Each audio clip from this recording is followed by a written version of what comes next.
Welcome back to State of the Nation. The Chief Justice of Nigeria, Walter Onnoghen, is convinced there is a security breach in the case between Uche Oga and Dr. Okezie Ikpeazu, and that the court would investigate and punish those responsible for it. The CJN wondered why politicians would bribe court employees to know the judgment or who would write the judgment. He also wondered why some would seek to interfere with the court's business or blackmail the court, stressing that without the court, there would be no society. Let's quickly get a perspective about this from the Chief Press Secretary of the Abia State Government, Einaya Apollos. He joins me now via Skype. I want to thank you so much indeed for coming at this time. You have heard what the CJN said. First of all, congratulations over the Supreme Court's judgment on your case. Now, what do you make of the Supreme Court's judgment, and especially the CJN saying that this case will be investigated and to serve as a deterrent? If anyone is found wanting, that person will be punished. Okay, thank you, Gilbert, for having me. First of all, like you asked, the mood in Abia here and across everywhere you have Abians is that of joyous. Abians are celebrating, thanking God that the mandate which they gave to Governor Ikpeazu in 2015 has been once again upheld by the Supreme Court. If you remember, this is the second time that Governor Ikpeazu is going all through to the Supreme Court to have his mandate affirmed by the court. So it's a joyous moment here for us in Abia, and like I said, for information we're getting all over where we have Abians, even those in the United States of America, they're also celebrating, thanking God that finally it has ended in praise. Like what we're saying here, Governor Ikpeazu can now settle down to do the work he was called to do by Abians. Okay, let's come back to the real issues now. I did ask about your thoughts about the CJN, who says that this case has been fraught with some irregularities with respect to interference. And he says that those found wanting will be punished. What do you make of that statement? The CJN and those at that department of our nation have that information we don't have. And to even get it clear, I do not think that he said that some is finding fault in the matter, but he wants politicians to desist from making an attempt. And like he said, that they are going to investigate. For us, like I said, we don't have that information.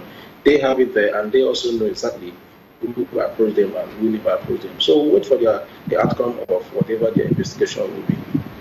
Okay, let me come closer to you, just so we can have a more meaningful discussion. You do know that what has happened in the past was predicated on the tax papers by Ikpeazu. That doesn't seem to be a concern now anymore. Has the court fully agreed that taxes, for instance, taxpayers' money, or the tax papers will not be an integral part of what is required to be governor?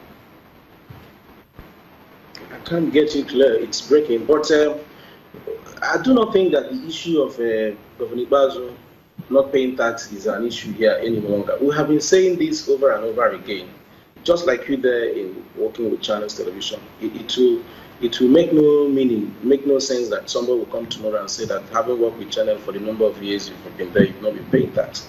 Governor Ikpeazu left the university to join the Abia State government as a public officer since 2002, and since then he's been in the services of the state from one level to the other. The state has been paying him salary. He's a businessman. He does not have any shop anywhere. So I mean, what does it sound? How does it sound that someone will come to say that one who has been working for the state government and the state government has been paying him tax, has been paying him salaries, is not paying tax?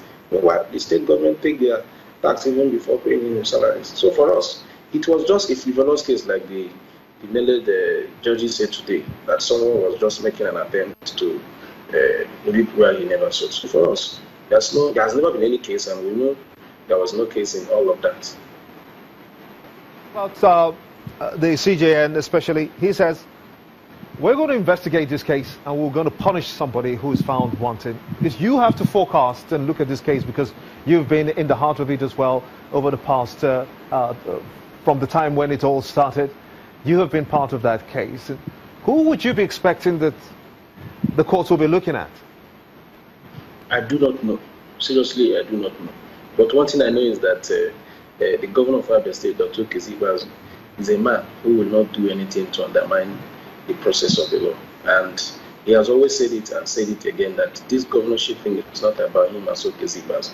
It was a mandate given to him by Abians. And like he said today, that was why he said that the victory of today is that of unity for Abia. And he dedicated it to Abians that have stood by him all through these 2 years of litigation. So such a man cannot even go behind to begin to want to do anything to undermine the process. And so, for sure, it can't be Governor Okezie Ikpeazu.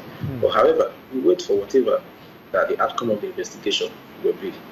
Many thanks indeed. Einaya Apollos is the Chief Press Secretary of the Abia State Government. Many thanks indeed for talking to us.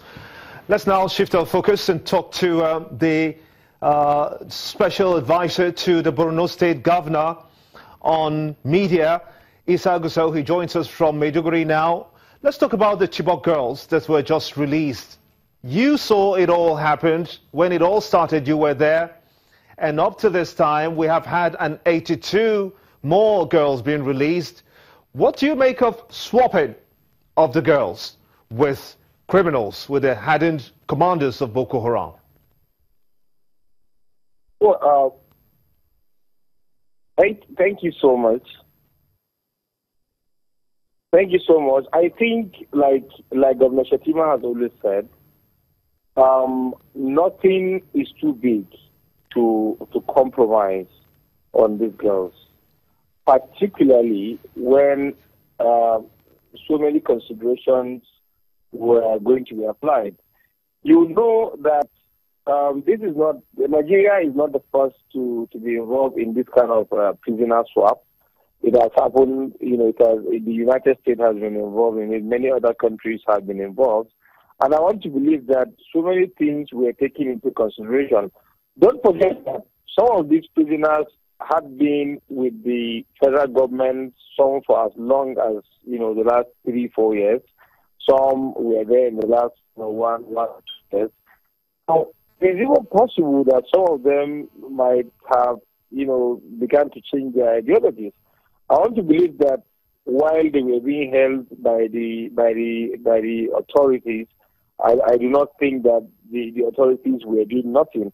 I want to believe there must have been a lot of debriefing, there must have been a series of talks with them. I do not want to conclude by saying that their orientation has been changed, but I expect that the Nigerian authority must have been doing some talks, with these insurgents while they are being held.